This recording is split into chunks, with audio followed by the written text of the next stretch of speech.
నిన్నటి కథలో విచిత్రవీర్యుడు చనిపోయాడని తెలుసుకున్నాం కదా. హస్తినాపురానికి రాజు లేకుండా పోయాడు. సత్యవతి చాలా బాధపడింది. వంశం కొనసాగించడానికి ఏదో ఒక ఉపాయం చేయాలని ఆలోచించింది. అప్పుడు ఆమెకు తన కొడుకు వ్యాసుడు గుర్తుకు వచ్చాడు. వ్యాసుడు గొప్ప ముని. ఆయనకి దివ్యశక్తులు ఉన్నాయి. సత్యవతి వ్యాసుడిని పిలిపించి విచిత్రవీర్యుడి భార్యలైన అంబిక, అంబాలిక ద్వారా పిల్లల్ని కనమని కోరింది. వ్యాసుడి రూపం చూడటానికి భయంకరంగా ఉంది. అంబిక ఆయనను చూసి భయపడి కళ్ళు మూసుకుంది. అందువల్ల పుట్టిన బిడ్డ గుడ్డివాడు అయ్యాడు. అతడే ధృతరాష్ట్రుడు.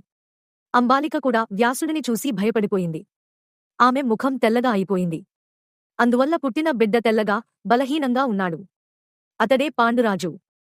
అంబిక, అంబాలికలు వ్యాసుడిని చూసి భయపడ్డారని తెలుసుకున్న సత్యవతి, వారిలో ఒకరిని మళ్లీ వ్యాసుడి దగ్గరికి వెళ్లమని కోరింది.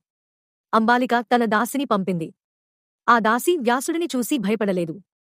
అందువల్ల పుట్టిన బిడ్డ వివేకవంతుడు, ధర్మవంతుడు అయ్యాడు. అతడే విదురుడు. ఇలా వ్యాసుడి దయ వల్ల ధృతరాష్ట్రుడు, పాండురాజు, విదురుడు పుట్టారు. వారి పుట్టుకతో హస్తినాపురానికి కొత్త రాజులు వచ్చారు.